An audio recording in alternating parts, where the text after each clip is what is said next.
Middle ఈస్టులో యుద్ధంపై America ఎన్ని వాదనలు వినిపించినప్పటికీ ప్రధానంగా 5 అంశాలు కనిపిస్తున్నాయి. ఈ దాడులు కేవలం ప్రాంతీయ ఉద్రిక్తత మాత్రమే కాదు, మిడిల్ ఈస్టులో ప్రాంతీయ సమీకరణాలను మార్చే స్థాయిలో ఉన్నాయి. అధికారికంగా అణు ఆయుధాల అంశాన్ని కారణంగా చూపుతున్నాయి. అసలు కారణం మరింత లోతైన వ్యూహాత్మక, ఆర్థిక, రాజకీయ ప్రయోజనాలతో ముడిపడి ఉన్నాయి. మొత్తంగా ఎన్ని కారణాలు ఉన్నప్పటికీ ప్రధానమైనవి మాత్రం 5. అందులో ప్రధానమైనది అమెరికా పైన చెబుతున్నట్లే అణ్వాయుధాలు అభివృద్ధిని అడ్డుకోవడం, ఇరాన్ యురేనియం శుద్ధి స్థాయిని పెంచడం, అధిక శుద్ధి చేసిన యురేనియం నిల్వలను పెంచడంపై అమెరికా తీవ్ర ఆందోళనలో ఉంది. తన మిత్ర దేశం ఇజ్రాయెల్ 50 ఏళ్లుగా ఇరాన్ని తన ప్రధాన ముప్పుగా భావిస్తోంది. ఇరాన్ అణ్వాయుధ సామర్థ్యం పొందితే అది ప్రాంతీయ సమతౌల్యాన్ని పూర్తిగా మార్చేయడం ఖాయం. ఇరాన్ మాత్రం తన అణు కార్యక్రమం పూర్తిగా శాంతియుత విద్యుత్ ఉత్పత్తి, పరిశోధనల కోసమేనని చెబుతోంది. అయినప్పటికీ అమెరికా, ఇజ్రాయెల్ నమ్మడం లేదు. ఇరాన్ అణ్వాయుధ దేశమైతే మరో ఉత్తర కొరియాగా మారుతుందని ఈ రెండు దేశాలు భయపడుతున్నాయి. అణ్వాయుధాలు తయారు చేసుకునే తర్వాత ఎట్టి పరిస్థితుల్లోనూ దాడి చేయలేమని ఇప్పుడే లొంగి తీసుకునే ప్రయత్నం చేస్తున్నాయి. ఇక రెండో కారణాన్ని చూస్తే ఇరాన్ నుంచి ఎదురవుతున్న తక్షణ ప్రమాదాన్ని నివారించడమే. ఇరాన్ కేవలం అణు కార్యక్రమాలతోనే కాదు, మిడిల్ ఈస్టులో వివిధ దేశాల్లో స్థానిక మిలిటెంట్ గ్రూపులను అండదండగా నిలుస్తోంది. లెబనాన్లో హిజ్బుల్లా, ఇరాక్లోని మిలిషియాన్, సిరియా, హైతీలకు, పాలస్తీనాలో హమాస్లకు అవసరమైన ఆయుధ, ఆర్థిక సహకారాన్ని ఇరాన్ అందిస్తోంది. ఇటీవలే కాలంలో అమెరికా సైనిక స్థావరాలపై డ్రోన్ దాడులు, ఇజ్రాయెల్పై రాకెట్ దాడులు పెరిగాయి. తీవ్రవాదులకు అమెరికా దాని మిత్ర దేశాల ఓడల లక్ష్యంగా మారాయి.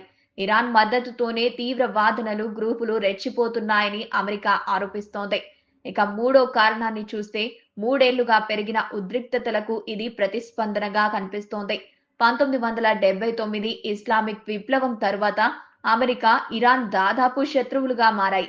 ఆ తరువాత నుంచి ఆర్థిక ఆంక్షలు, గూఢాచారి కార్యకలాపాలు, ప్రాంతీయ ఘర్షణలు కొనసాగుతున్నాయి.